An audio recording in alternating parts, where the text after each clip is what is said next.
Some years ago, a family in Japan, for a few hours, had their lives turned upside down. It began with a traffic accident in which a man died. The police arrived on the scene and examined the body. The victim was badly disfigured, but several of the witnesses thought they knew the car and identified the victim as a 60-year-old shipbuilder. Police contacted the man's family, and the brother-in-law came to officially identify the body. Yes, he said, that's him. That's my brother-in-law. Then he went home to break the sad news to the rest of the family. And then they in turn quickly spread the news to other family members, who promptly gathered then at the home of the widow. As you might imagine, this was a scene of deep mourning. Family members embraced one another, shared remembrances, made funeral plans, and so on. And suddenly, in the midst of their time of grieving, the front door opened, and in walked the 60-year-old shipbuilder who was thought to be dead. This poor unsuspecting man came home from a hard day at work and was wondering why the heck all of his relatives were all gathered in his house. Had he missed and forgotten about some very special occasion? Well, it was a special occasion. But can you imagine the celebration those family members had at his reappearance? Now, this was not, obviously, a resurrection. It was simply a case of mistaken identity. But think of the joy in their hearts as they phoned the police to tell them that they better start the identification process all over again, because the one they thought was dead had just walked into their living room. On that first Easter Sunday, the small handful of grieving Christians would have been thrilled if it had turned out to be a case of mistaken identity, wouldn't they? That their master, who had been pronounced dead, was really still alive. Then they would have rejoiced immediately to see their Lord return to them. Then it would have been just one of those things that sometimes happens. But a resurrection? Nobody they knew had ever been resurrected from the dead. I mean, such things just don't happen, do they? Notice the confusion that resulted. Mary Magdalene, who loved him greatly, failed to even recognize him. She was in such grief. Some of the disciples, when first informed that the tomb was empty by those women who'd gone, they dismissed it as just an idle tale. At first, even Simon Peter, Jesus' most prominent and outspoken disciple, did not know what to believe. But in very short order, they had all discovered that it was true. Jesus had risen, as he said. And their emotions were like ours would be. They scarcely could believe it. It was just simply too good to be true. But it was true. And that is why we are here today. He is risen. He is risen indeed. Of course, there are many people even today who have difficulty believing in a resurrection. There are many people for whom this is just some nice fairy tale. But they cannot allow themselves to believe it could be true. And we understand why they might feel that way. I mean, after all, none of us have ever encountered anyone who has risen from the dead. I mean, the so-called zombie apocalypse kind of movies and stuff are still popular yet today. But it's only a fictional thing. And besides, does it really matter that Jesus is risen from the grave? Yes, it does. It does matter. Let's talk about why. It matters if you have ever truly loved somebody and lost them to death. Isn't that right? A pastor named Chris Heckert tells about an experience he had when he was a senior in high school. It was Easter Sunday, and he showed up at church for Sunday school. There were only a couple of other kids present, and so the teacher said that she had a surprise for them, that they were going to go on a mystery field trip. A little confused, but happy to potentially get out of church for an hour, they all in one voice declared, yes!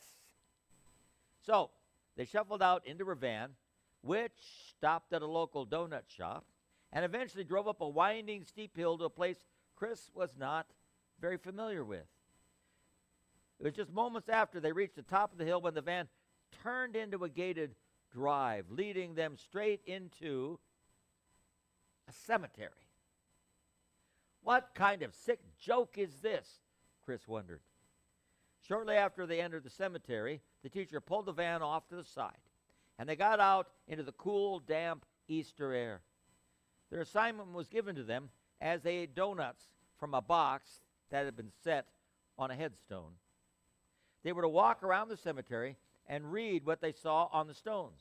They were to make note of the stories that were told on those stones.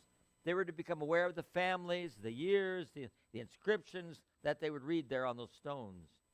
It was a strange but noble task their teacher had given them. Chris knows now that she wanted to demystify death for them a bit and to give them a context for understanding the true meaning and the impact of the Easter story. After walking around for a few minutes in the cemetery with half a donut in one hand, Chris realized that they were in the same cemetery that his best friend was buried in. Although his friend had been killed 4 years before, Chris had never been to his grave, and he didn't even know for sure where it was. But he quickly found a groundskeeper who knew the name and remembered the young man's story. He pointed Chris in the right direction. Before he knew it, Chris was standing at the grave of his friend Joe on Easter morning. He didn't know what to do. He didn't know what to feel. He didn't understand why his teacher had brought them to this place. And he didn't know what she wanted them to accomplish. But he discovered that standing there beside the grave of someone he knew personally and loved challenged the meaning, and it changed the meaning of the Easter story for him forever. Separation is difficult for people who have truly loved someone who's close to them, particularly the separation of death. It leaves a void that nothing can fill. Easter is important to us for what it says to us about our continuing relationship with those we love. Does it matter if Jesus is risen from the grave? It certainly matters if you've lost someone you love. It also matters if you value the gift of life. Life is so precious. No person who is healthy physically and emotionally is eager to die. Life is simply too wonderful to welcome death as a friend. God has instilled within each of us the desire to live, and it is a powerful desire to live here on this earth as long as we possibly can. And we don't have to apologize for wanting to hold on to this life in this world, even as we anticipate heaven in the next one. That is the way God has created us. In the summer of 1981, Will Lee, the actor who played an adult character named Mr. Hooper on the children's television show Sesame Street, Mr. Hooper, in real life, died. This posed a difficult set of issues for the children's television network, the producers of the show. Should they deal at all with the subject of death? If so, how would they explain it to their 10 million viewers, most of whom were below the age of 6? A staff writer described it this way. We asked ourselves, what do we want the kids to know? What can they absorb?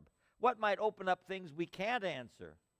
We try to create boundaries around what we can safely teach without doing any damage. Child development experts who specialize in loss and separation provided them with some specific don'ts about dealing with death on the show. Don't say Mr. Hooper got sick and died, because you don't always die when you get sick. Don't say he was old, because the children thought their parents were really old. Don't say he went to the hospital and died, because a lot of people need to go to the hospital to get better.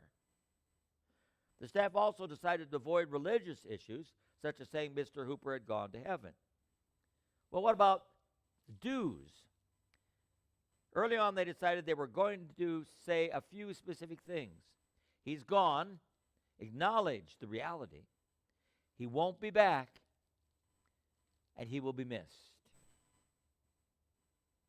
They also wanted the cast to express how they felt personally about Will. And they wanted the kids to know that death stimulates a full range of emotions. You're sad, you're angry, you're frustrated, all at the same time. And that's normal and all right. The show was aired on Thanksgiving so that the parents were able to sit and watch it with their children. In one segment of that show, Big Bird walks on camera and says to the cast, "I just drew pictures of all my grown-up friends on Sesame Street, and I'm going to give them to you." He passed out sketches, and the cast members oohed and awed over the likenesses. He's left then at the end with just Mr. Hooper's picture. "I can't wait till he sees it," says Big Bird. "Say, where is he? I want to give it to him." One cast member explains gently, "Big Bird, don't you remember? We told you Mr. Hooper died. He's dead." Big Bird says, "Oh, yeah, I remember. Well, I'll give it to him when he comes back." Another cast member gets up from her chair and touches Big Bird's shoulder and saying, "Big Bird, Mr. Hooper's not coming back." "Why not?" Big Bird asks innocently. "Big Bird," explained the cast member, "if people die, they don't come back." No, they don't. That is a sad reality that Big Bird and you and I have to learn as we grow older. But hidden under the dirt of the grave is a story, told in the death of Mary and Martha's brother, told in the death of Jesus, their friend, told in the death of every one of you brothers and sisters in Jesus Christ, and that story is resurrection. It is the greatest unfinished story of our times. Its author is penning the finish even as we speak. It is his story. He knows the conclusion. The curtain will soon fall, and then shall begin the end that shall not end. Resurrection. It's almost Easter, Big Bird, and Easter tells me they do come back. Reaffirming our faith in the resurrection is part of why many of us are here today. We need to be reminded of the power of life over death, of hope over despair, of love over hate. And there's only one place on earth where that can be found. That is by peering into the empty tomb of the man from Galilee. Does it matter that Jesus was victorious over the grave? It does if you've ever lost someone you love. It does if you love life and want it to go on forever. It does if you want to make any sense out of this life at all. Are we simply part of the animal kingdom? A creature that will fill a space on this earth for a while and then dies and is forgotten? What is the meaning of it all if death has not been conquered? But it has been conquered. Jesus Christ has risen from the grave. What amazing good news again this Easter day. He is risen. He is risen indeed. Amen.